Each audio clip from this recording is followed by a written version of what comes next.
এই সাদা রঙের গাছটিকে বলা হয় স্যান্ড ক্রিস্টাল বা বালু স্ফটিক। প্রচলিত আছে যে এটি মৃতদেহের পুষ্টি শোষণ করেই বেড়ে ওঠে। এতে কোনো ক্লোরোফিল বা সবুজ কণা না থাকায় এটি সালোক সংশ্লেষণ করতে পারে না, আর তাই এর ফুলগুলো ধবধবে সাদা রঙের হয়। 17 বছর আগে এই জায়গায় একটি খুনের ঘটনা ঘটেছিল। মৃত ব্যক্তি ছিল একজন হাই স্কুলের শিক্ষার্থী। খুনি অত্যন্ত নৃশংসভাবে তাকে হত্যা করেছিল এবং হত্যার অস্ত্র দিয়ে তার 2 হাত ফুটো করে দিয়েছিল। এই ঘটনাটিই ছিল পুরো দেশে সাড়া ফেলে দেওয়া সেই স্টিগমা বা পবিত্র চিহ্ন সিরিয়াল মার্ডার কেস। কারণ এর আগে আরও 7 জন ভুক্তভোগী ঠিক একইভাবে মারা গিয়েছিল, আর তাদের অপরাধের ধরন বা মোডাস অপারেন্ডি ছিল একদম হুবহু। পুলিশ এর জন্য একটি বিশেষ তদন্ত দল গঠন করেছিল, কিন্তু ঘটনাস্থলে কোনো সূত্র না থাকায় তারা পুরোপুরি অন্ধকারে ছিল। এমনকি খুনির লিঙ্গ, বয়স বা শারীরিক গঠন সম্পর্কেও তাদের কোনো ধারণা ছিল না। এই মামলার সাথে একমাত্র সম্পর্কিত ব্যক্তি হলেন চা ইয়ংজিন। ইয়ংজিন ছিল 8ম ভুক্তভোগী সুজিনের খুব কাছের বন্ধু। দুজনের সম্পর্ক ছিল একদম আপন বোনের মতো।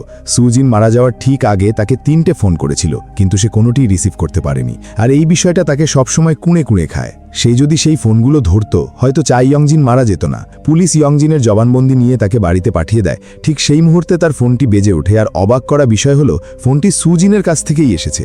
ইয়ংজিন খুব ঘাবড়ে যায়, কিন্তু তারপরও সে ফোনটি রিসিভ করে। ফোনের ওপাশ থেকে একজন মাঝবয়সী লোকের কণ্ঠস্বর শোনা যায়। সেই ইয়ংজিনকে বলে, তুমি যদি আরেকটু আগে ফোনটা রিসিভ করতে, তাহলে হয়তো তোমার বান্ধবী আজ মরত না। ইয়ংজিনের মনে তখন অজানাই এক সাহসের জন্ম নেয়। সে খুনিকে বলে, তুমি পৃথিবীর যে প্রান্তেই লুকিয়ে থাকো না কেন, আমি তোমাকে খুঁজে বের করবই। কিন্তু খুনি বলে সুজিনই ছিল তার শেষ শিকার, এরপর সে আর কোনো অপরাধ করবে না। এটি নিশ্চিতভাবে ইয়ংজিনের মনের ভেতরের প্রতিশোধের আগুনকে নিভিয়ে দেওয়ার একটি চেষ্টা ছিল। খুনি ভেবেছিল এভাবে সে তাকে হাল ছেড়ে দিতে বাধ্য করবে, কিন্তু সে একজন নারীর তার বান্ধবীর হত্যার প্রতিশোধ নেওয়ার অদম্য ইচ্ছাশক্তিকে কম করে দেখেছিল, যে প্রয়োজনে নিজের পুরো জীবন বাজি রাখতেও দ্বিধা করবে না। দেখতে দেখতে 17 বছর কেটে গেল। ইয়ংজিন এখন একজন দক্ষ পুলিশ অফিসার। এই পুরো সময়টা এসে তদন্ত থামায়নি, এমনকি মামলাটির আইনি মেয়াদ পার হয়ে যাওয়ার পরেও সে হাল ছাড়েনি। সে মামলার সব কাগজপত্র বাড়িতে নিয়ে আসে এবং নতুন করে সাজিয়ে দেওয়ালে লাগিয়ে রাখে। যদিও চোখের সামনে থাকাই হাজারো তথ্যের খুব একটা মূল্য ছিল না, তাই খুনির কোনো হুদিশ পাওয়া সম্ভব হচ্ছিল না। ঠিক যেমনটা খুনি বলেছিল, সুজিনকে মারার পর সে যেন বাতাসে মিলিয়ে গিয়েছিল। এরপর আর তার কোনো চিহ্ন পাওয়া যায়নি। সুজিনের মাও ইয়ংজিনকে হাল ছেড়ে দিতে বলেছিল, কারণ খুনিকে ধরার নেশায় নিজেকে তিলে তিলে শেষ করে ফেলা, পাশে কোনো বন্ধু না থাকা, সব মিলিয়ে ইয়ংজিনের এই অবস্থা সে আর দেখতে পারছিল না। কিন্তু ইয়ংজিন কিছুতেই থামবে না। এই ঘটনার জন্য সে নিজেকে দায়ী মনে করে। যদিও সুজিনের মৃত্যুর সাথে সরাসরি তার কোনো সম্পর্ক নেই, কিন্তু সে সময় ফোনটা ধরলে পরিণতি হয়তো অন্যরকম হতো। তার বিশ্বাস ছিল অপরাধী যতই চালাক হোক, আইনের হাত থেকে সে রেহাই পাবে না। সৃষ্টিকর্তা কোনো অন্যায়কারীকেই ক্ষমা করবেন না। ঠিক এই মানসিকতা নিয়েই সে কাজ করছিল, আর তাই ভাগ্য এবার তার দিকেই সহায় হলো। মামলার তদন্তের নতুন গতি এলো। পাশের এই ছোট ছেলেটাকে দেখলে খুব মায়া হয়। তার মা বাড়ির ভেতরে প্রেমিকের সাথে আড্ডা দেওয়ার জন্য তাকে নিষ্ঠুরভাবে বাইরে বের করে দিয়েছে। বাচ্চাটার কোথাও যাওয়ার জায়গা নেই, তাই সে একা করিডোরে বসে ফ্যাল করে তাকিয়ে আছে। একদিন ইয়ংজিন বাসায় ফেরার পথে দেখল ছেলেটি করিডোরেই ঘুমিয়ে পড়েছে। ইয়ংজিন তাকে জিজ্ঞেস করল সে কেন ঘরে যাচ্ছে না। তখন ছেলেটি বলল, মা তাকে 5টার আগে ঘরে ঢুকতে নিষেধ করেছে। ছেলেটার অসহায় অবস্থা দেখেই ইয়ংজিন তাকে নিজের বাড়িতে নিয়ে আসে। এরপর থেকে তারা ভালো বন্ধু হয়ে যায়। সে ছেলেটিকে নিজের বাড়ির চাবিও দিয়ে দেয়, যাতে সে কোথাও যাওয়ার জায়গা না পেলে এখানে এসে গাছগুলোতে পানি দিতে পারে।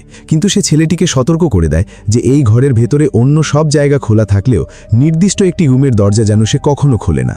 দেখতে দেখতে ছেলেটি বড় হয়ে গেল, কিন্তু প্রতিবার ওপরে আসার সময় সে সেই রুমটার দিকে তাকাতে ভুলত না। খুব কৌতূহল ছিল কি লুকিয়ে রাখা হয়েছে ভেতরে, কিন্তু সে জানত না ভেতরে এমন ভয়াবহ কিছু আছে যা দেখলে যে কেউ দুঃস্বপ্ন দেখবে। আর ইয়ংজিন গত 17 বছর ধরে সেই দুঃস্বপ্নই দেখে আসছে। সে নিজেও জানে না কিভাবে এই দীর্ঘ সময় সে পার করেছে। তবে ভাগ্য ভালো, দীর্ঘ অপেক্ষার পর মামলার তদন্তে নতুন অগ্রগতি হয়েছে। এই দিন সে একজনের সাথে দেখা করতে যায়। সে ছিল প্রথম ভুক্তভোগীর ছোট বোন।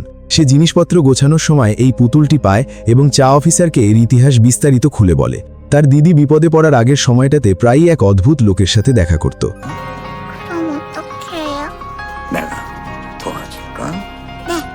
এই অদ্ভুত পুতুলটির দিকে তাকিয়ে ইয়ংজিনের কি যেন মনে পড়ে যায়। সে দ্রুত বাসায় ফিরে সেই পুরনো ফাইলগুলো বের করে। এই তথ্যগুলো তার মস্তিষ্কে একেবারে গেঁথে ছিল। সে দ্রুত সেই 6 পাখার ফেরেস্তা বা 6 উইংড অ্যাঞ্জেল বিষয়ক তথ্য খুঁজে বের করে। সে বুঝতে পারে এই লোকটি নতুন জীবন চার্চ বা নিউ লাইফ চার্চের সাথে যুক্ত। এরপর সে ট্যাক্সি নিয়ে সেই জায়গায় চলে যায়। সে পুতুলের ছবি দেখিয়ে পাশের এক বৃদ্ধ ব্যক্তিকে জিজ্ঞেস করে সে তাকে চেনে কিনা। অবাক করা বিষয় হলো বৃদ্ধ ব্যক্তিটির সাথে সাথে চিনতে পারল যে এটি এখানকার এক প্রাক্তন যাজক তৈরি করেছিল। তবে তার নামটা সাথে সাথে মনে করতে পারছিল না। সৌভাগ্যবশত ছবি দেখে বৃদ্ধ লোকটা করিডোরে গিয়ে লোকটিকে খুঁজতে শুরু করে। অল্প সময়ের মধ্যেই সে লোকটিকে খুঁজে পায় এবং তখন তার নামটিও মনে পড়ে যায়। ইয়ংজিন খুব খুশি হয়, মামলার মূল সূত্র বেরিয়ে এসেছে। এরপর সে ওই চার্চের লিডারের কাছ থেকে জু সাং উইয়নের ঠিকানা সংগ্রহ করে। ইয়ংজিন ঠিকানা পেয়ে দ্রুত সেখানে ছুটে যায়। সামনের জরাজীর্ণ ভবনটা দেখে বেশ ভুতুড়ে মনে হচ্ছিল, কিন্তু ইয়ংজিন ভয় পেল না। ব্যাকআপ বা সাহায্যকারী দলকে ডাকার পরও সে একাই ওপরে উঠে গেল। তবে যা ভাবা হয়নি ঠিক তাই ঘটল। ইয়ংজিন যখন জু সাং উইয়নকে ধরতে যাবে, ঠিক সেই মুহূর্তে সে একটি নতুন ভুক্তভোগীকে খুঁজে পেল। তাকে চেয়ারে বেঁধে রাখা হয়েছে এবং তার হাতগুলো হত্যার অস্ত্র দিয়ে বিদ্ধ করা হয়েছে। এই কাজ দেখে এক দেখাতেই বোঝা যাচ্ছিল এটা সেই পুরনো খুনিই করেছে। ঠিক সেই মুহূর্তে ইয়ংজিনের ফোনে একটি মেসেজ এলো। মেসেজটি জু সাং উইয়ন পাঠিয়েছে। সে পুরো অপরাধের ভিডিও রেকর্ড করে রেখেছে এবং সেখানে ইয়ংজিনের ভিজিটিং কার্ডও দেখা যাচ্ছিল। এটা দেখে ইয়ংজিনের শির দ্বারায় ভয়ের শীতল স্রোত নেমে গেল। খুনি আগে থেকেই বুঝতে পেরেছিল ইয়ংজিন তাকে খুঁজতে আসবে। তবে খুঁটিয়ে দেখতে অভ্যস্ত ইয়ংজিন মাটিতে রক্তের দাগ দেখতে পায় এবং সেই দাগ অনুসরণ করে সে ছাদে চলে যায়। সেখানেই জু সাং উইয়নের সাথে তার দেখা হয়। কোনো সিনেমার শুরুতে যদি খুনি ধরা পড়ে যায় তাহলে বুঝতে হবে এই খুনি মোটেও সাধারণ নয়, তার পিছনে আরও বড় কোনো রহস্য লুকিয়ে আছে। ইয়ংজিন রক্তের দাগ অনুসরণ করে ছাদে গিয়ে জু সাং উইয়নকে সামনে দেখতে পেল, যার পিছনে সে 17 বছর ধরে ছুটেছে। সে এখন তার চোখের সামনে। তার মনে অনেক প্রশ্ন ছিল, কিন্তু জু সাং উইয়ন তাকে কোনো সুযোগই দিল না। উল্টে সে বলল তার হাতে যারা মারা গেছে তার নিজের মৃত্যুর মাধ্যমেই তারা নতুন জীবন ফিরে পাবে। এই কথা শুনে ইয়ংজিনের রাগ আর বিরক্তিতে মাথা গরম হয়ে যাওয়ার উপক্রম। সে মনে মনে ভাবল এই লোকটা কি বেশি নাটক করছে? তার এই পাগলাটে ধারণার কারণেই কত কত নিরপরাধ মানুষের জীবন নষ্ট হলো। সু সাং উয়ন ধীরে ধীরে দেয়ালের কিনারায় গিয়ে দাঁড়ালো এবং নিচে লাফ দিতে চাইল। ইয়ংজিন তাকে থামানোর জন্য এগিয়ে যেতেই সু সাং উয়ন চিৎকার করে তাকে ধমক দিয়ে থামিয়ে দিল। এইটুকু বলেই সু সাং উয়ন নিচে লাফিয়ে পড়ল। আর এই দৃশ্যটি সেখানে ছুটে আসা ইয়ংজিনের সহকর্মীর চোখে পড়ে গেল। সে দ্রুত গিয়ে খুনির ধমনী পরীক্ষা করল, কিন্তু মনে হচ্ছিল তার শরীরে কোনো প্রাণস্পন্দন নেই। এরপর ইয়ংজিন নিচে নেমে এলো এবং মাটিতে পড়ে থাকা সু সাং উয়নকে বাঁচানোর শেষ চেষ্টা করল, কিন্তু ততক্ষণে সব শেষ, সে মারা গেছে। মৃত সু সাং উয়নকে দেখে ইয়ংজিন ফুপিয়ে কেঁদে উঠল। সে তো এমনটা চায়নি। তার মনে এখনো অনেক প্রশ্ন জমে আছে যার উত্তর সে পায়নি। সে কিভাবে এত সহজে মারা যেতে পারে? তবে কিছুক্ষণ পর ইয়ংজিন নিজেকে সামলে নিল। এখন কোনো সিদ্ধান্তে পৌঁছানো খুব তাড়াহুড়োর হয়ে যাবে, তাই সে ফরেন্সিক এবং অ্যাডিনটেন ল্যাবে ফোন করল। প্রথমত নবম ভুক্তভোগীর পরিচয় নিশ্চিত করার জন্য এবং দ্বিতীয়ত সু সাং উয়নের ডিএনএর সাথে খুনির ডিএনএ মেলে কিনা তা দেখার জন্য। এই তদন্ত করতে গিয়েই নতুন মোড় বেরিয়ে এলো। সু সাং উয়ন যে স্টিগমা সিরিয়াল খুনের আসল খুনি ছিল তা প্রমাণিত হলো, কিন্তু ঘটনাস্থলে আরও একজনের ডিএনএ পাওয়া গেল। অর্থাৎ খুনি শুধু সু সাং উয়ন একাই ছিল না, সম্ভবত তার কোনো সহযোগীও ছিল। একই সাথে তারা জানতে পারল যে নবম ভুক্তভোগীও নিউ লাইফ চার্চের সদস্য ছিল এবং সু সাং উয়নের সাথে তার ভালো পরিচয় ছিল। মনে হচ্ছে সব সন্দেহ এখন ওই চার্চের দিকেই যাচ্ছে। তাই ইয়ংজিন চার্চের প্রধান বা লিডারের কাছে গেল তাদের দুজনকে নিয়ে তথ্য জানতে। কিন্তু লিডার মনে হয় কিছু লুকোচ্ছিল। প্রথমে সে খুব একটা সহযোগিতা করছিল না, যতক্ষণ না ইয়ংজিন তাকে জানালো যে সু সাং উয়নই সেই সিরিয়াল কিলার। এরপরই সে সব সত্যি কথা স্বীকার করল। তারা দুজনই চার্চের পুরনো সদস্য ছিল। তবে সু সাং উয়ন পরে যাজকের পদ থেকে ইস্তফা দিয়ে সংগঠন থেকে বেরিয়ে গিয়েছিল। আর ইম হি জাংয়ের ব্যাপারে নথিপত্র ঘেঁটে দেখা গেল তার অন্য একটি পরিচয়ও আছে। সে সিং সাং গ্রুপের পরিচালক হিসেবেও কাজ করেছে। এই তথ্যগুলো পাওয়ার পর ইয়ংজিনের মনে হলো বিষয়টা যতটা সহজ ভাবা হয়েছিল তা নয়। সে সু সাং উয়নের মৃত্যুর আগের কথাগুলো মনে করার চেষ্টা করল। সেগুলোর গভীর কোনো অর্থ থাকতে পারে। তাই সে মামলাটি নতুন করে গভীরভাবে তদন্ত করার সিদ্ধান্ত নিল। কিন্তু ঠিক তখনই আরেকটি খারাপ ঘটনা ঘটে গেল। আজকে স্কুল ছুটির ঠিক আগে এনহোর এক সহপাঠী তার কাছে এসে তাকে কি যেন বলল। এরপর শিক্ষক ভেতরে আসার পর এনহো তাকে কিছুই জানালো না, আর তার এই না জানানোই তার জীবনের চরম মূল্য চুকানোর কারণ হয়ে দাঁড়ালো। স্কুল ছুটির পর এনহোকে জোর করে এক অপরিচিত জায়গায় নিয়ে যাওয়া হলো। সেই সহপাঠী লোক ডেকে এনহোকে খুব মারধর করালো। তারা ভেবেছিল হয়তো সামান্য শিক্ষা দিচ্ছে, কিন্তু কে জানত যে এরপরই এনহো বিল্ডিং থেকে লাফ দিয়ে আত্মহত্যার চেষ্টা করবে। সে যে হোটেলে এই কাণ্ড ঘটালো সেখান থেকে তাকে হাসপাতালে ভর্তি করানো হলো। তার মা তখনও এসবের কিছুই জানে না। তিনি তখন অন্য এক আঙ্কেলের সাথে বসে বিষণ্ণতা কাটানোর জন্য মদ খাচ্ছিলেন। অপরিচিত নম্বর থেকে ফোন আসায় তিনি সরাসরি ফোনই বন্ধ করে দিলেন। উপায় না দেখে হাসপাতাল কর্তৃপক্ষ তার স্কুলের ক্লাসের শিক্ষককে খবর দিল। মিস্টার লি খবর শুনেই দ্রুত ছুটে এলেন। করলেন এবং এনহোর অবস্থা বিপদমুক্ত দেখে কিছুটা স্বস্তি পেলেন। এরপর মিস্টার লি এনহোর বাড়িতে এলেন, কিন্তু অনেকবার নক করার পরও ভেতর থেকে কোনো সাড়া পেলেন না। ঠিক সেই মুহূর্তে ইয়ংজিন বাড়িতে ফিরছিল। মিস্টার লি তাকে এনহোর মা ভেবে ভুল করলেন এবং জানালেন যে এনহোর সাথে দুর্ঘটনা ঘটেছে। ইয়ংজিন খবরটা শুনে খুব ভেঙে পড়ল, কারণ কয়েক ঘন্টা আগেই এনহো তাকে ফোন করেছিল, কিন্তু সে ফোন ধরতেই ওপাশ থেকে কোনো শব্দ আসেনি, তাই সে তেমন গুরুত্ব দেয়নি। অথচ এনহো এত বড় বিপদে ছিল। সে নিজেকে ভীষণ দোষী মনে করতে লাগল, ঠিক যেমনটা সুজিনের ক্ষেত্রে হয়েছিল। ফোনের কলটা রিসিভ না করার কারণেই হয়তো তাকে করুণ মৃত্যুবরণ করতে হয়েছিল। তারা হাসপাতালে পৌঁছানোর পর মিস্টার লি বুঝতে পারলেন যে ইয়ংজিন এনহোর মা নয়, বরং ওপরের ফ্ল্যাটের প্রতিবেশী মাত্র। তবে সেটা বড় কথা নয়। বড় কথা হলো ইয়ংজিন এনহোর শরীরে আঘাতের দাগগুলো খেয়াল করল। এগুলো কোনো উঁচু জায়গা থেকে পড়ার মতো আঘাত নয়। তাই সে মিস্টার লিকে জিজ্ঞেস করল স্কুলে এনহো কাউকে ভয় পায় কিনা বা তাকে কেউ নির্যাতন করে কিনা। কিন্তু মিস্টার লি এড়িয়ে গিয়ে বললেন এমন কিছু নেই। ইয়ংজিনের তীক্ষ্ণ বুদ্ধি আঁচ করতে পারল এটা আত্মহত্যা নয়, বরং পরিকল্পিত হত্যাকাণ্ড। পরের দিন যদিও তাদের প্রথম দেখা, কিন্তু লোকটাকে ইয়ংজিনের ভালো লাগল না। এটা তাকে আরও নিশ্চিত করল যে এনহোর ঘটনাটি খুলের চেষ্টা। তাই ইয়ংজিন আপাতত স্টিগমা মামলাটি সরিয়ে এনহোর বিষয়টি তদন্ত করা শুরু করল। সে এনহোর ব্যাগে গতকাল কেনা উপহারের ছোট প্যাকেটটি পেল, তাই সে সেই দোকানে গিয়ে আসল ঘটনা জানতে চাইল। অবাক করার বিষয় হলো সেখানে মিস্টার লিকেও দেখা গেল। দোকানের সিসিটিভি ফুটেজ দেখে তারা জানতে পারল এনহো শেষ কোথায় গিয়েছিল। এরপর তারা সূত্র ধরে খুঁজতে খুঁজতে এনহোর শেষ নিখোঁজ হওয়ার জায়গা পর্যন্ত পৌঁছল। জায়গাটা খুব নির্জন, কোনো সিসিটিভি নেই, শুধু রাস্তার পাশে একটি গাড়ি দাঁড়িয়েছিল। ইয়ংজিন গাড়ির মালিককে খুঁজে বের করার জন্য ফোন করল, কিন্তু আশ্চর্যজনকভাবে ফোনের রিংটোনটি ওপরের তলা থেকে ভেসে উঠল। এরপর তারা দুজনেই সেই রিংটোন অনুসরণ করে দোতলায় উঠল এবং পরের দৃশ্য দেখে তারা দুজনেই চমকে গেল। দূরে সিলিং থেকে একজন লোক ঝুলছে। এই ঝুলন্ত লোকটির নাম ডে হুন। সে ছিল মিনসুংয়ের ব্যক্তিগত ড্রাইভার। প্রতিদিন তাকে স্কুলে আনা নেওয়া করত। মিনসুং এনহোর সহপাঠী। সে হয়তো ডে হুনকে দিয়ে এনহোকে শিক্ষা দিতে চেয়েছিল, কিন্তু শেষ পর্যন্ত দুজনেরই সর্বনাশ হল। ঘটনাস্থলে ইয়ংজিন অনেক সূত্র পেল। ডে হুনের ফোনের অ্যালবাম এবং মেসেজ দেখে তার পরিচয় নিশ্চিত করল। এমনকি মেঝেতে সে সিংসাং মিডল স্কুলের ব্যাজও দেখতে পেল। এর মানে এনহো নিশ্চিতভাবেই এখানে এসেছিল এবং তার শরীরে আঘাতগুলো এখানেই করা হয়েছে। তবে ভালোভাবে তদন্ত করার পর অনেক রহস্য বেরিয়ে এলো। প্রথমত, ঘটনাস্থলে শুধু ফোনটা ছাড়া আর কিছুই নেই। দ্বিতীয়ত, ডে হুন কেন সিলিংয়ে ঝুলছিল বা কে তাকে ঝোলালো। তৃতীয়ত, এনহো এখানে মার খাওয়ার পর অনেক দূরে হোটেলে গিয়ে কেন আত্মহত্যা করবে। এই পয়েন্টগুলো থেকে বোঝা যায় ঘটনাস্থলে নিশ্চয়ই আরও কেউ ছিল। এনহো এবং ডে হুনের মৃত্যু মোটেই আত্মহত্যা নয়। এরপর ইয়ংজিন মিস্টার লিকে স্কুলে ফিরে যেতে বলল এবং ঘটনার সত্যতা না পাওয়া পর্যন্ত কাউকে কিছু বলতে নির্দেশ দিল।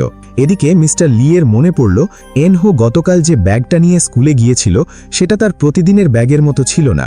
এই বিষয়টা ইয়ংজিনের মনেও খটকা তৈরি করল, কারণ তার আচরণ সত্যিই অস্বাভাবিক। এনহো ফোন করে চুপ কেন ছিল, আবার পরে কল ব্যাক করলে কেন ফোন বন্ধ পাওয়া গেল, আর তার ফোনটা এখনও পাওয়া যায়নি। ইয়ংজিন ভাবল মনে হলো এনহোর বাসায় একবার যাওয়াটা জরুরি। তাই ইয়াংজিন এনহোর মায়ের অনুমতি নিয়ে দ্রুত সেখানে চলে গেল। ইয়াংজিন এনহোর বেডরুমে গিয়ে অনেক খোঁজাখুঁজি করল, কিন্তু কিছুই পাওয়া গেল না। তবে ঠিক যখন সে বের হতে যাবে তখন বাইরে থেকে কেউ দরজা খোলার শব্দ শুনতে পেল। ইয়াংজিন দ্রুত রুমের লাইট নিভিয়ে দরজার আড়ালে লুকিয়ে পড়ল। একজন অপরিচিত লোক দরজা খুলে সোজা এনহোর রুমে ঢুকে গেল এবং ফ্ল্যাশ লাইট জ্বালিয়ে যেন কি খুঁজতে লাগলো। ঠিক সেই মুহূর্তে ইয়াংজিন পেছন থেকে লোকটিকে জাপটে ধরে মাটিতে ফেলে দিল। এরপর লাইট জ্বালাতেই দেখল লোকটা আর কেউ নয়, এনহোর মায়ের বয়ফ্রেন্ড। সে তো চাইলে স্বচ্ছন্দে ঘরে ঢুকতে পারত, কিন্তু চোরের মতো কেন লুকিয়ে ঢুকছিল? অবশ্যই সে কোনো ভুল করেছে বা ধরা পড়ার ভয়ে ছিল। এরপর সে যখন সব সত্য স্বীকার করল তখন জানা গেল যে তার আর এনহোর মধ্যে একটা গোপন ব্যাপার ছিল। এই আঙ্কেল মিলেনিয়াম হোটেলের খাবার সরবরাহকারী এবং এনহো তার ওখানে খণ্ডকালীন কাজ বা পার্ট টাইম জব করত। কিছুদিন আগে হোটেল থেকে এনহো ভুলবশত কিছু টাকা খুঁজে পায়, কিন্তু অভিজ্ঞ এই আঙ্কেল বুঝতে পারে যে এই টাকা রাখা ঠিক হবে না, তাতে বিপদ ডেকে আনবে। সে এনহোকে টাকাটা ফেরত ফেরত দিয়ে দিতে বলেছিল, কিন্তু এনহো তখন বলল। এরপর তারা দুজনে টাকাটা ভাগ করে নিল এবং নিজ নিজ বাড়িতে নিয়ে গেল। ইয়াংজিনের মনে হলো আঙ্কেল হয়তো মজা করছে, কারণ এনহোকে সে যতটুকু চেনে সে এমন ছেলে নয়। কিন্তু আঙ্কেল নিজের কথায় অনড় থাকল এবং দাবি করল তার বাসায় নেওয়া টাকাটা সে হাতও দেয়নি, সেখানেই রাখা আছে। এরপর ইয়াংজিন তার টিমকে আঙ্কেলের বাসায় পাঠালো এবং অবাক করা বিষয় হলো সত্যিই সেখানে টাকাটা পাওয়া গেল। মনে হচ্ছে আঙ্কেল মিথ্যা বলেননি।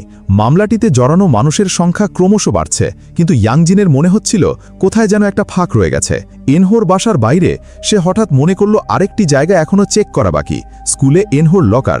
সে দ্রুত মিস্টার লিকে ফোন করল এবং দুজন একসাথে স্কুলে চলে গেল। অবাক করা বিষয় হলো তারা এখানে সত্যি একটি সূত্র খুঁজে পেল। এনহোর নোটবুকে সেই 6 পাখার ফেরেশতার ছবি আঁকা ছিল। মিস্টার লি যখনই সেই 6 পাখার ফেরেশতার ছবিটা দেখলেন তখনই তার মুখ থেকে অনিচ্ছাকৃতভাবে সু সাংওয়ান নামটি বেরিয়ে এলো। এটি দেখে পাশে থাকা ইয়াংজিন খুবই অবাক হলো।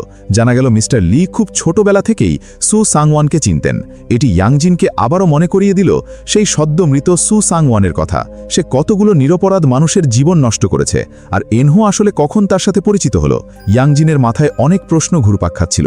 তার মনে একটা ভয়ঙ্কর চিন্তার জন্ম নিল, তবে কি নিউ লাইফ চার্চ পুরো সিংসং মিডল স্কুলকেই নিয়ন্ত্রণ করছে? এটা সত্যিই খুব ভয়ের ব্যাপার।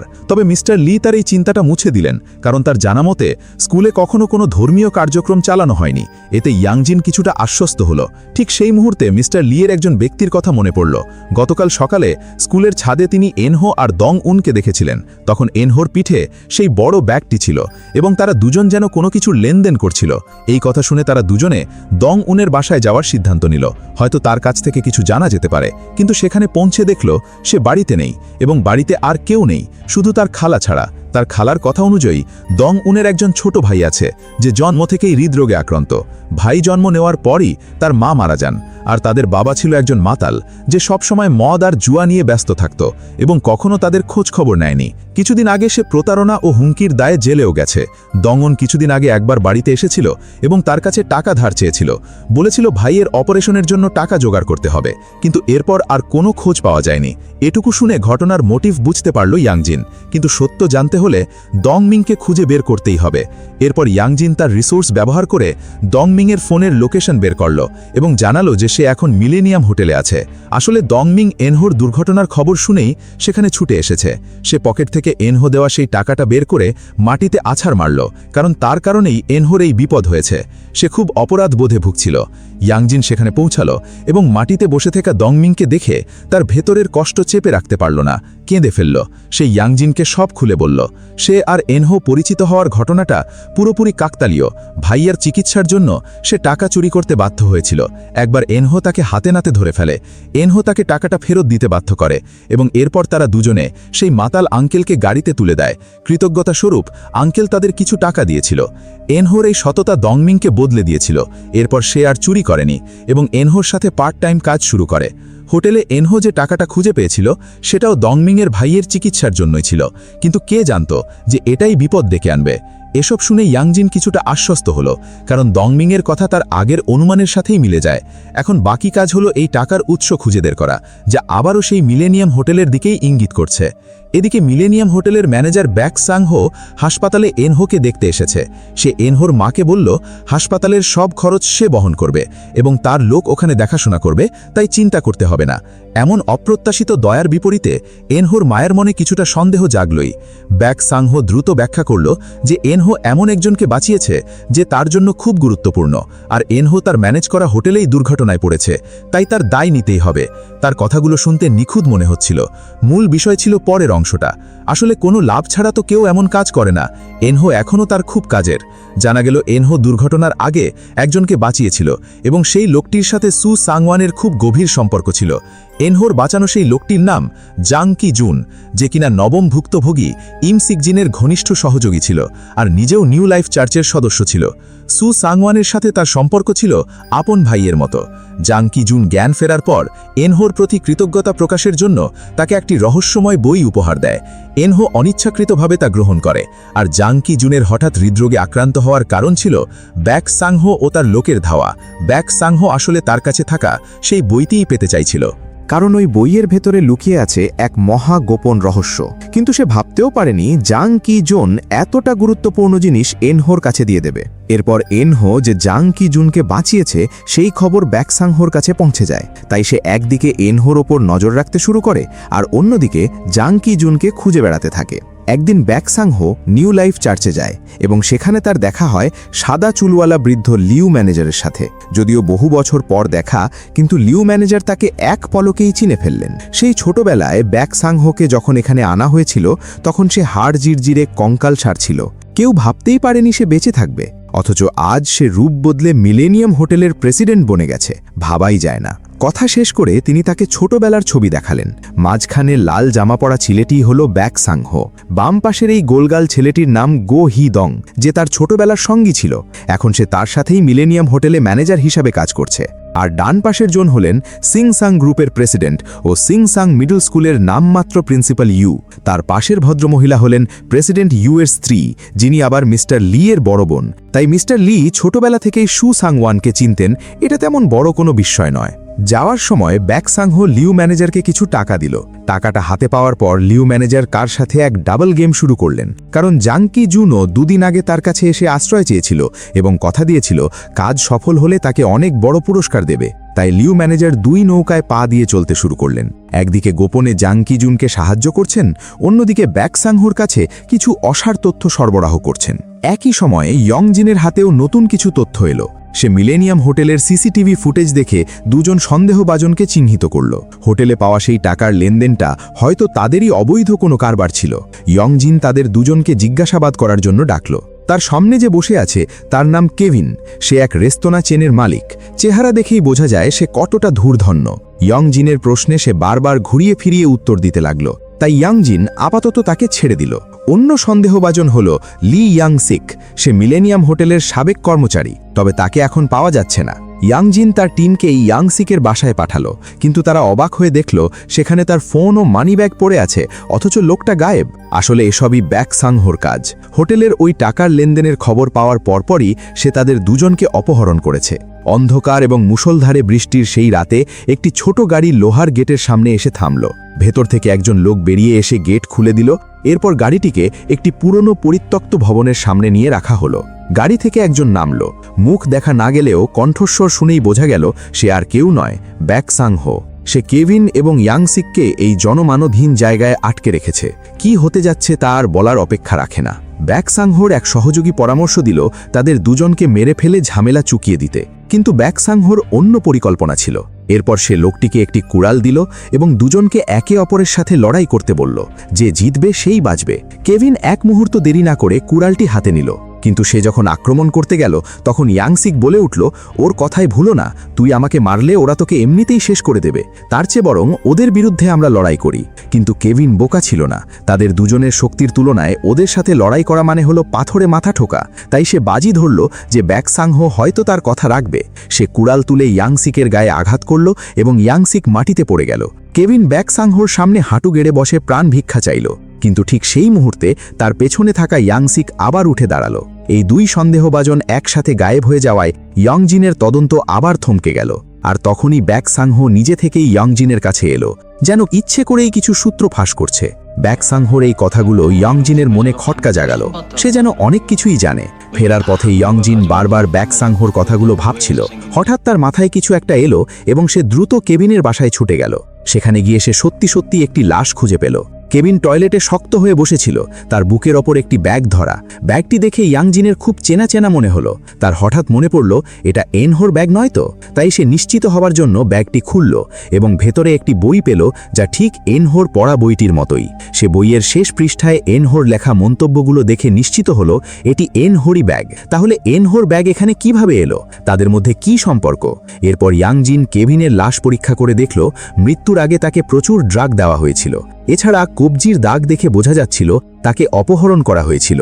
ইয়াংজিন বাসার সিসিটিভি ফুটেজ দেখে দেখল খুনি আসলে লি ইয়াংসিক, আর ইয়াংসিক ব্যাকামসের বাসা থেকে বেরিয়ে সরাসরি অন্য এক জায়গায় গেল।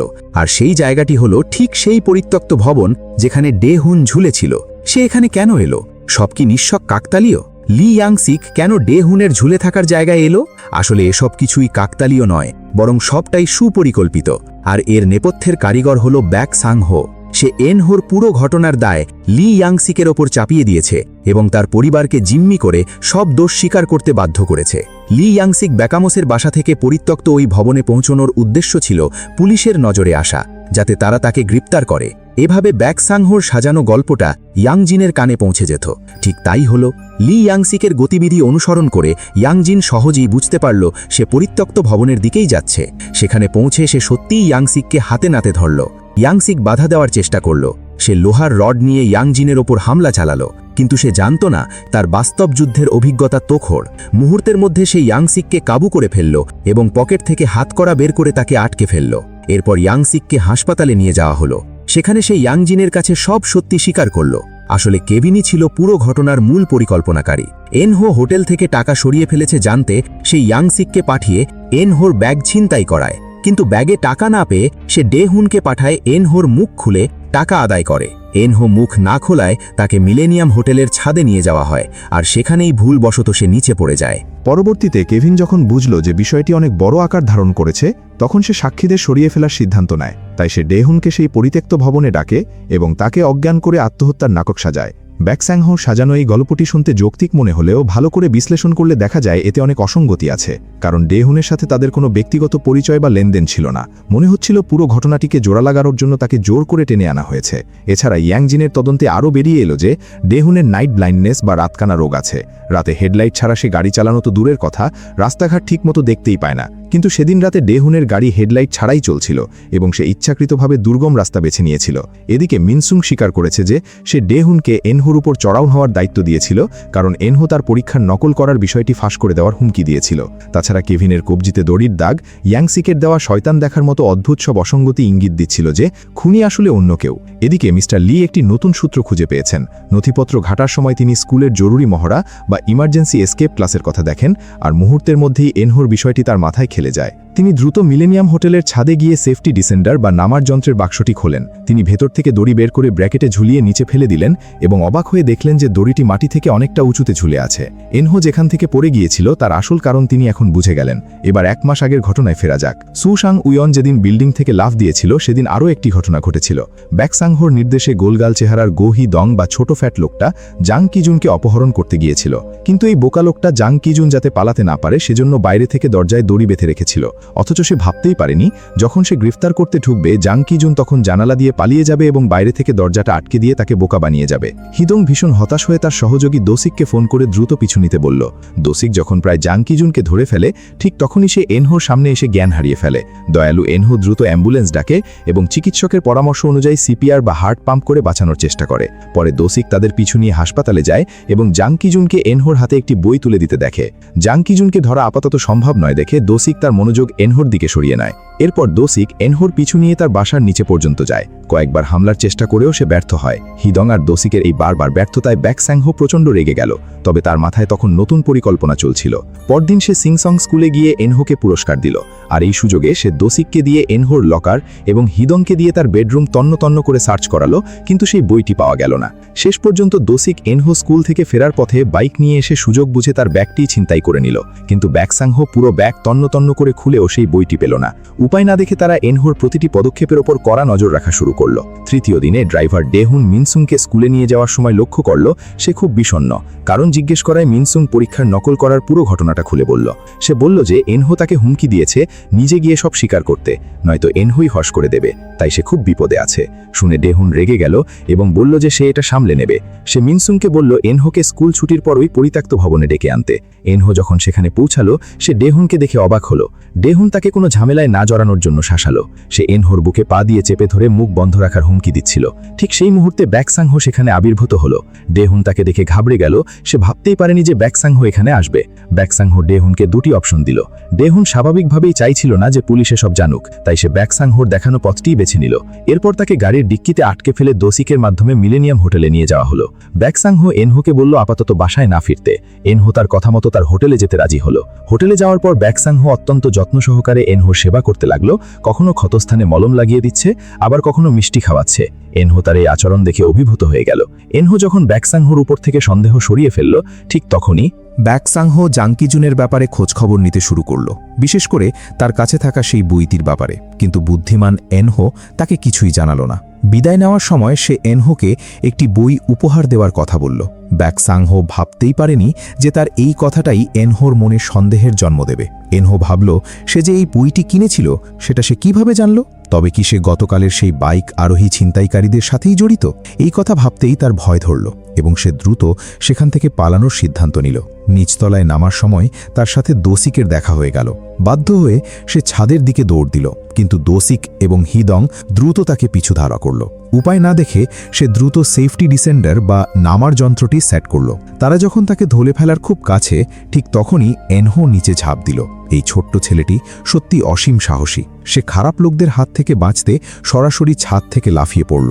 এনহো ভাবতেই পারেনি যে মাত্র 2 দিন আগে শেখা সেই এসকেপ ক্লাস বা জীবন বাঁচানোর কৌশলটা আজ তার কাজে আসবে। দোসিক যখন তাকে ধরার ঠিক কাছাকাছি, তখনই সে সেই যন্ত্র ব্যবহার করে নিচে ঝাঁপ দেয়। হিদং তা দেখে দ্রুত দড়িটি হাত দিয়ে ধরে ফেলল। তার শক্তি ছিল অবিশ্বাস্য। এনহো মাঝ আকাশে ঝুলে রইল। হিদং তাকে ওপরের দিকে টেনে তোলার চেষ্টা করছিল। এনহো ভীষণ ভয় পেয়ে গিয়েছিল, আর সেই মুহূর্তে সে এক অভাবনীয় কাজ করল। সে কোমরের দড়িটি খুলে দিয়ে সরাসরি নিচে ঝাঁপ দিল। ভাগ্য ভালো যে নিচে একটি গাড়ি ছিল, যা তাকে কিছুটা বাফার বা সুরক্ষা দিল। গাড়িটিতে আছড়ে পড়ার ফলে এনহো মারাত্মক আহত হলেও তার জীবন বেঁচে গেল। তবে এই অনাকাঙ্ক্ষিত দুর্ঘটনা ব্যাকসাংহোর পুরো পরিকল্পনা ওলটপালট করে দিল। সে ঘটনা ধামাচাপা দিতে এনহোর ছাদ থেকে পড়ে যাওয়ার দায়ভার ডেহুনের ওপর চাপিয়ে দিল। হিদং দ্রুত ছাদের সেই ডিসেন্ডারটি বদলে ফেলল, আর দোসেক রাতের আধারে ডেহুনকে আবার সেই পরিত্যক্ত ভবনে নিয়ে গেল। সেখানে তাকে ছাদের সাথে ঝুলিয়ে দিয়ে আত্মহত্যার নাটক সাজালো। এভাবেই এনহোর ঘটনার আসল রহস্য সামনে এলো। কিন্তু তারা হিসেব মেলাতে পারেনি যে মিস্টার লি সেই ডিসেন্ডার বা নামার যন্ত্রের বিষয়টি ধরে ফেলবেন। ইয়ংজিন মিস্টার লি এর বর্ণনার উপর ভিত্তি করে পুরো ঘটনার একটা ধারণা পেয়ে গেল।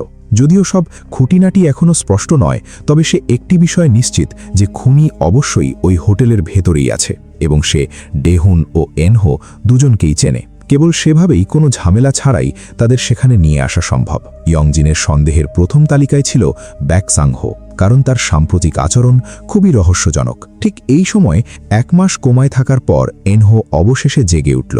সেই ইয়ংজিনকে এক বিশাল রহস্যের কথা জানালো। সেদিন ব্যাকসাংহো তাকে উপহার দেওয়ার কথা বলে নিজের রুমে নিয়ে গিয়েছিল।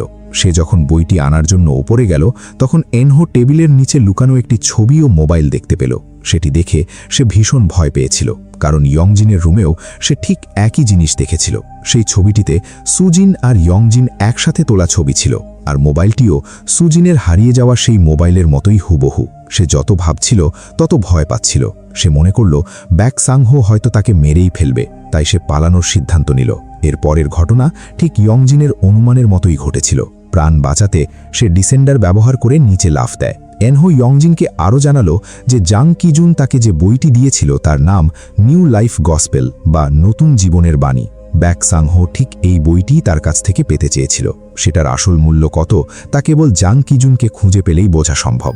অদৃশ্যের সুতোয় যেন ভাগ্য তাদের সবাইকে আবার এক সুতোয় বেঁধে ফেলল। ইয়ংজিন যে খুনিকে 17 বছর ধরে হন্যে হন্যে খুঁজছিল, এবার ধরা ছোঁয়ার মধ্যে। ব্যাকসাংহোই হল সব ষড়যন্ত্রের পেছনের মাস্টার মাইন্ড বা আসল বস। এই ছোট্ট ছেলেটি সত্যি খুব অভাগা। তার মা তাকে ফেলে চলে গিয়েছিল এবং একা ঘরে তালাবদ্ধ করে রেখেছিল। যদি সুসাং ওয়ান তখন না আসতো, তবে হয়তো সে অনাহারেই মারা যেত। কিন্তু সে জানত না যে ভবিষ্যতে তার সামনে আরেকটি নরক অপেক্ষা করছে। সুসাং ওয়ান তার সাথে খুব কঠোর আচরণ করত। ছোটবেলা থেকেই তাকে সেই বইয়ের বাণী মুখস্থ করতে বাধ্য করত। একবার ভুল করলেই তাকে খেতে হতো অকথ্য মার। ব্যাকসাংহো যখনই এই দিনের কথা মনে করে, তার সারা শরীর শিউরে ওঠে। হয়তো দোষ তার ছিল না, দোষ ছিল সুসাং ওয়ানের, যে তাকে বাঁচিয়েছিল। সুসাং ওয়ান ছোটবেলা থেকেই তার মনে শয়তানের বীজ বুনে দিয়েছিল। প্রথম স্টিগমা বা পবিত্র চিহ্নের সিরিয়াল মার্ডার কেস থেকেই সে ব্যাকসাংহোকে সাথে রাখত এবং তাকে পুরো অপরাধের সাক্ষী বানিয়ে রাখত। ব্যাকসাংহোর মন বিকৃত হয়ে গেল। সে নিজের সব দুঃখ কষ্ট অন্যের ওপর চাপিয়ে দিতে লাগল। ইয়ংজিনের সাথেও তার পরিচয় ছিল সম্পূর্ণ কাকতালিক। একবার সে ইমসিক জিন ও জাং কিজুনের সাথে অনাথ আশ্রমে কোনো কাজে গিয়েছিল, আর সেখানেই ইয়ংজিনের সাথে তার দেখা হয়। দয়া করাও যে একটা অপরাধ হতে পারে তা ইয়ংজিন বুঝতে পারেনি। এরপর থেকে ব্যাকসাংহো ইয়ংজিনের উপর নজর রাখতে শুরু করল। সে বন্ধু সুজিনের কাছ থেকে ইয়ংজিনের ব্যাপারে সব জেনে নিল, এমনকি চুপি চুপি ইয়ংজিনের রুমে ঢুকে দুজনের ছবিও চুরি করে নিয়ে গেল। ঘটনার দিন রাতে ইয়ংজিন তার দাদুর বাড়িতে ছিল। বন্ধু সুজিন অনেকবার ফোন করেও তাকে পায়নি, তাই সেই ইয়ংজিনের বাড়িতেই তাকে খুঁজতে গেল। কিন্তু ঠিক সেই মুহূর্তে ব্যাকসাংহো হাজির হলো। সে তাৎক্ষণিকভাবে মত বদলে সুজিনের উপর আক্রমণ করার সিদ্ধান্ত নিল। সে সুজিনকে অজ্ঞান করে জঙ্গলে নিয়ে গেল এবং সুসাং ওয়ানের কায়দায় তাকে হত্যা করল। শেষমেশ সুজিনের মোবাইল দিয়ে ইয়ংজিনকে ফোন করে বলল সে আর কখনো সামনে আসবে না। সুজিনই তার শেষ শিকার এবং সে তার হয়েই প্রাণ দিয়েছে। ঠিক এই কথাটাই ইয়ংজিনকে দীর্ঘ 17 বছর ধরে তিলে তিলে কষ্ট দিয়েছে। সে প্রতিজ্ঞা করল পুরো জীবন বাজি রেখে হলেও সে তাকে খুঁজে বের করবে। সময়ের সাথে সাথে ব্যাকসাংহোর উচ্চাকাঙ্ক্ষা বেড়ে উঠল। সে বেপরোয়া হয়ে উঠল। বিশেষ করে ইমসিকজিনের মুখ সে আর সহ্য করতে পারছিল না। যাজক হায়ন মারা যাওয়ার পর তাদের জন্য বিশাল সম্পদ রেখে গিয়েছিলেন, আর সেই সম্পদের ম্যাপটি লুকিয়েছিল নিউ লাইফ গসপেল বইটির ভেতরে। ব্যাকসাংহো শুধু এই সম্পদই চায়নি, বরং সে চেয়েছিল নিজের ফেলে আসা অপরাধগুলো মুছে ফেলতে। যতক্ষণ এই প্রমাণগুলো আছে ততক্ষণ সে শান্তিতে ঘুমাতে পারে না। আর এই ম্যাপটি উদ্ধার করতে পারত কেবল ওই যাজকের অনুসারী ইমসিক জিন ও জাংকি জনি। ব্যাকসাংহো অন্ধবিশ্বাসে এতটাই আচ্ছন্ন ছিল যে সে শুধু তার মিশন সম্পূর্ণ করতে চেয়েছিল। ইমসিক জিনকে হত্যার পর সে ইয়ংজিনকে সাক্ষী হিসেবে ডেকেছিল। এই সব কিছুর নেপথ্যে ছিল ব্যাকসাংহো। সুসাং ওয়ান যেদিন বিল্ডিং থেকে লাফ দেয় সেদিন ছাদ থেকে সব দেখছিল। সে ভেবেছিল এটা একটা নিখুঁত পরিকল্পনা। ইমসিক জিনকে শেষ করা গেল, আবার স্টিগমা কেসটাও বন্ধ হয়ে গেল। কিন্তু সে ভাবেনি যে এনহোর কারণে সে নিজে জড়িয়ে পড়বে। অবশেষে ইয়ংজিন জাংকি জুনকে খুঁজে পেল। এনহোর প্রাণ বাঁচানোর প্রতিদান হিসেবে সে ইয়ংজিনের সাথে হাত মিলিয়ে ব্যাকসাংহোর মোকাবিলা করার সিদ্ধান্ত নিল। একদিন জাংকি জুন নিউ লাইফ চার্চে গেল। ব্যাকসাংহো খবর পেয়ে সেখানে ছুটে গেল, কিন্তু সে এতটাই আত্মতৃপ্তিতে ভুগছিল যে জাংকি জুনের ব্যাপারে কোনো সতর্কতাই নিল না। অসাবধানতায় তার আঙুলের ছাপ গ্লাসের ওপর রেখে দিল। যখন সে বুঝতে পারল ততক্ষণে অনেক দেরি হয়ে গেছে। ব্যাকসাংহো জানত তার খেলা শেষ। সে এনহোকে ছাদে নিয়ে গেল এবং ইয়ংজিনের অপেক্ষায় রইল যাতে সবকিছু এখানেই শেষ করা যায়। এনহোর অপহরণের খবর পেয়ে ইয়ংজিন দ্রুত সেখানে পৌঁছল। ব্যাকসাংহো 17 বছর আগের সব অপরাধ স্বীকার করল। শেষমেশ সে সুজিনের সেই মোবাইলটি বের করল এবং ইয়ংজিনকে সুজিনের শেষ কথা শোনাল, যাতে ইয়ংজিন রাগের মাথায় তাকে মেরে ফেলে। কিন্তু বর্তমান ইয়ংজিন অনেক বেশি পরিণত। সে আবেগপ্রবণ হয়ে ব্যাকসাংহোকে হত্যা করল না, বরং তাকে কারাগারে পাঠিয়ে দিল, যেখানে সে সারা জীবন অন্ধ কুঠুরিতে বন্দী থাকবে। এটাই ছিল ব্যাকসাংহোর চূড়ান্ত পরিণতি। হয়তো যেদিন তার মা তাকে ফেলে চলে গিয়েছিল সেদিন থেকেই তার জীবনটা একটা ট্র্যাজেডি হয়ে গিয়েছিল। কিন্তু শুরুতে যদি কেউ তাকে বাঁচাতো তবে হয়তো তার জীবনটা অন্যরকম হতে পারত।